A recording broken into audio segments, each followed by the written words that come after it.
Baik, perkenalkan nama saya Gema Kalulanindita dengan NPM-RU 0036.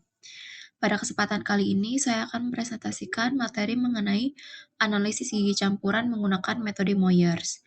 Nah, ini membahas bagaimana metode Moyers ini digunakan untuk memperkirakan kebutuhan ruang bagi gigi permanen yang belum erupsi, sehingga dapat membantu dalam perencanaan perawatan ortodonti sejak fase gigi campuran. Baik, tanpa berlama-lama, mari kita masuk ke pembahasan pertama. Nah, pertama kita bahas terlebih dahulu mengenai mixed dentition analysis. Ini merupakan analisis yang dilakukan pada fase gigi campuran, yaitu saat gigi sulung dan gigi permanen masih berada di rongga mulut secara bersamaan. Tujuan dari analisis ini yaitu untuk memperkirakan apakah ruang pada lengkung rahang akan mencukupi untuk erupsi gigi permanen yang belum tumbuh. Salah satu metode yang paling sering digunakan adalah metode Moyers, yaitu metode yang memprediksi ukuran kaninus dan premolar permanen berdasarkan lebar mesiodistal 4 incisivus mandibula, kemudian dibandingkan dengan tabel probabilitas Moyers. Selanjutnya kita bahas mengenai tujuan dari mixed dentition analysis. Nah, tujuan utamanya yaitu untuk mengevaluasi ketersediaan ruang pada lengkung rahang untuk memastikan apakah gigi permanen dapat erupsi dengan baik dan mencapai hubungan oklusi yang optimal. Untuk mencapai tujuan tersebut, ada 3 faktor utama yang perlu dievaluasi, yaitu ukuran gigi permanen, kemudian parameter atau panjang lengkung rahang yang tersedia, serta perubahan perimeter lengkung rahang yang diperkirakan terjadi selama proses pertumbuhan dan perkembangan. Nah, ketiga faktor inilah yang nantinya akan menjadi dasar dalam menentukan apakah ruang pada lengkung rahang mencukupi atau diperlukan perencanaan ortodonti yang lebih lanjut.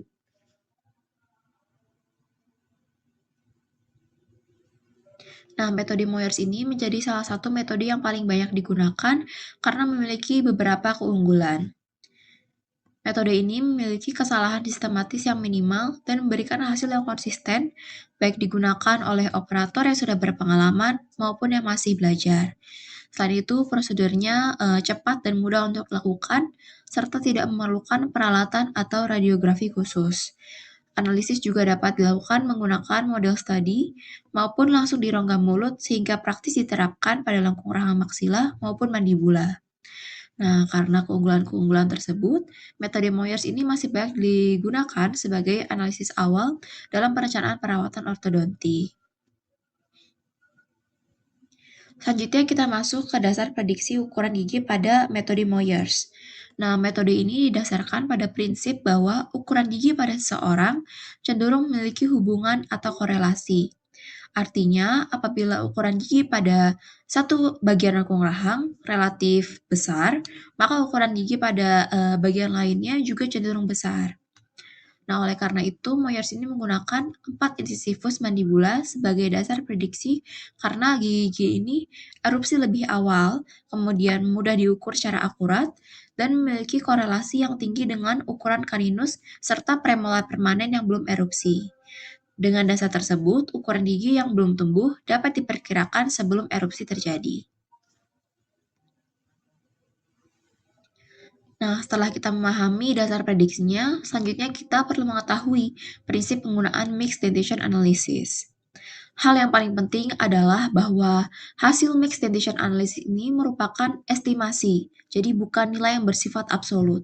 Artinya, hasil analisis ini memberikan gambaran awal mengenai kondisi ruang pada lengkung rahang, tetapi tidak dapat langsung dijadikan sebagai diagnosis akhir. Nah, oleh karena itu, hasil analisis ini harus diinterpretasikan dengan mempertimbangkan pertumbuhan dan perkembangan gigi, kemudian kondisi klinis pasien, serta tujuan perencanaan perawatan ortodonti. Jadi, mixed dentition analysis ini berfungsi sebagai alat bantu dalam pengambilan keputusan klinis, sehingga hasilnya harus dikombinasikan dengan hasil pemeriksaan klinis secara menyeluruh. Kemudian kita masuk ke prosedur analisis pada lengkung mandibula. Analisis ini dilakukan secara bertahap agar prediksi ukuran gigi permanen yang belum erupsi dapat diperoleh dengan akurat. Langkah pertama adalah mengukur lebar mesiodistal keempat incisivus mandibula permanen menggunakan tooth measuring gauge atau Bowley gauge seperti yang terlihat pada gambar. Lebar mesiodistal adalah jarak antara permukaan mesial dan distal gigi. Pengukuran ini dilakukan dengan teliti karena hasil inilah yang nantinya akan menjadi dasar untuk memperkirakan ukuran kaninus dan premolar permanen yang belum erupsi. Nah, setelah seluruh insisivus diukur, hasilnya dicatat pada Mixed Dentition Analysis Form agar dapat digunakan pada tahap analisis berikutnya. Selanjutnya adalah penentuan ruang untuk insisivus. Nah, pada gambar di bawah terlihat bagaimana posisi insisivus ini dievaluasi pada lengkung rahang. Sebelum menghitung ruang yang tersedia untuk gigi yang belum erupsi, kita perlu menentukan terlebih dahulu posisi insisivus yang ideal atau alignment. Nah, hal ini penting karena susunan insisivus yang masih berjejal atau belum sejajar dapat mempengaruhi hasil analisis ruang. Dengan kata lain, pada tahap ini kita belum menghitung apakah ruang cukup atau tidak. Kita baru memastikan bahwa pengukuran dilakukan berdasarkan posisi insisivus yang benar, sehingga hasil analisis pada tahap berikutnya menjadi lebih akurat dan dapat dipertanggungjawabkan secara klinis. Nah, setelah kedua langkah ini selesai, barulah kita dapat melanjutkan ke tahap berikutnya, yaitu mengukur ruang yang tersedia dan membandingkan dengan ruang yang dibutuhkan yang akan dibahas pada slide selanjutnya.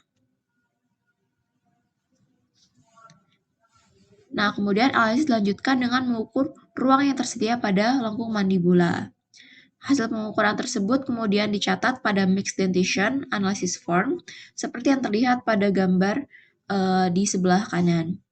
Nah, formulir ini berfungsi untuk menyusun seluruh hasil pengukuran secara sistematis, sehingga setiap tahap analisis dapat dilakukan dengan lebih terstruktur.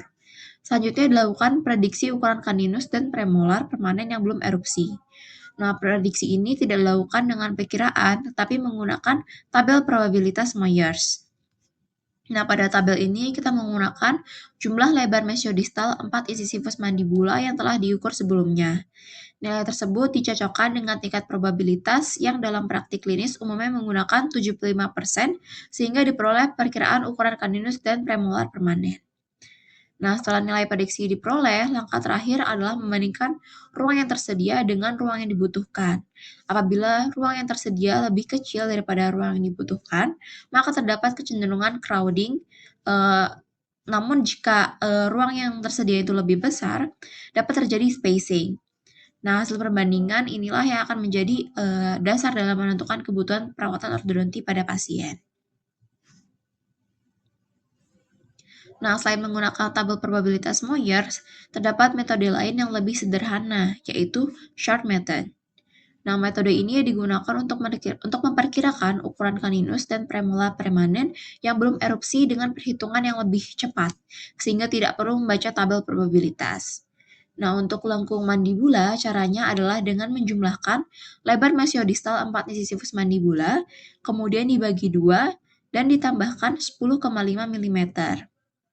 Sedangkan untuk lengkung maksila, langkah perhitungannya sama, hanya konstanta yang digunakan itu berbeda, yaitu ditambah 11 mm. Nah, perbedaan konstanta ini disebabkan karena ukuran rata-rata kaninus dan premolar pada maksila umumnya lebih besar dibandingkan mandibula.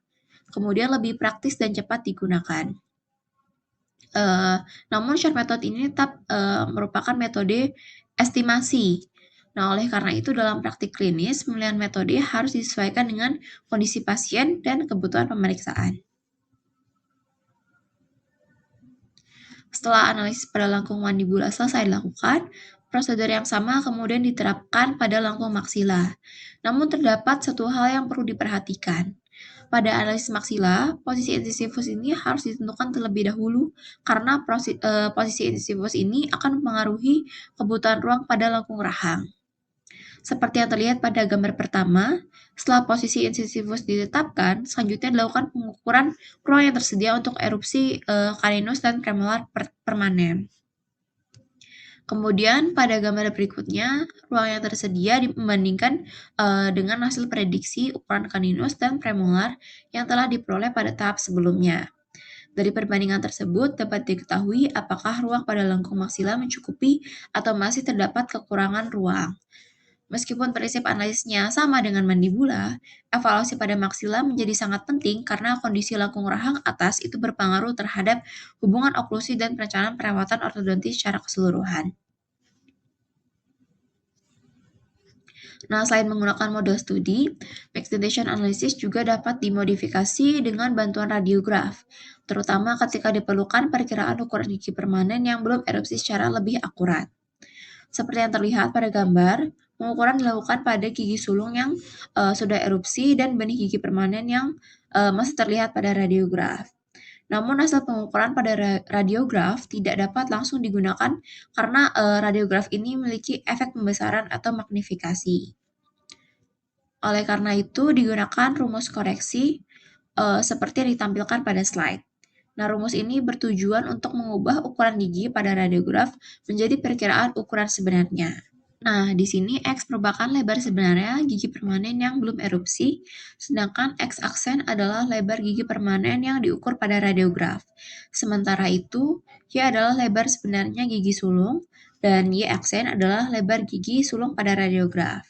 Nah, dengan melakukan koreksi tersebut, hasil pengukuran menjadi lebih mendekati ukuran sebenarnya, sehingga dapat membantu meningkatkan ketelitian dalam perencanaan ruang pada kasus-kasus tertentu. Nah, walaupun metode Moyers ini banyak digunakan, metode ini juga memiliki beberapa keterbatasan yang perlu diperhatikan. Yang pertama adalah asumsi pertumbuhan. Setiap individu memiliki pola pertumbuhan rahang yang berbeda, sehingga perubahan ruang yang terjadi tidak selalu sama pada setiap pasien. Selanjutnya, perubahan lengkung gigi, seperti late mesial shift, perubahan curve of Spee, maupun perubahan posisi incisivus juga dapat mempengaruhi hasil analisis ruang. Kemudian, tabel Moyer sendiri disusun berdasarkan populasi tertentu. Oleh karena itu, ketika digunakan pada populasi yang berbeda, tingkat akurasinya dapat bervariasi. Dan yang paling penting, hasil mixed dentation analysis tidak boleh dijadikan satu-satunya dasar dalam menentukan perawatan. Hasil analisis harus selalu dipadukan dengan pemeriksaan klinis, kondisi pasien, serta pertimbangan dokter gigi sebelum menentukan rencana perawatan. Nah, setelah seluruh proses analisis dilakukan, hasil akhirnya dapat dilihat seperti pada formulir mixed dentation analysis di slide ini. Nah, formulir ini berisi seluruh data yang telah diperoleh, mulai dari hasil pengukuran incisivus, prediksi ukuran caninus, dan juga premolar, hingga perhitungan ruang pada lengkung rahang. Namun yang paling penting bukan menghafalkan setiap angkanya, melainkan memahami cara menginterpretasikan hasil analisis.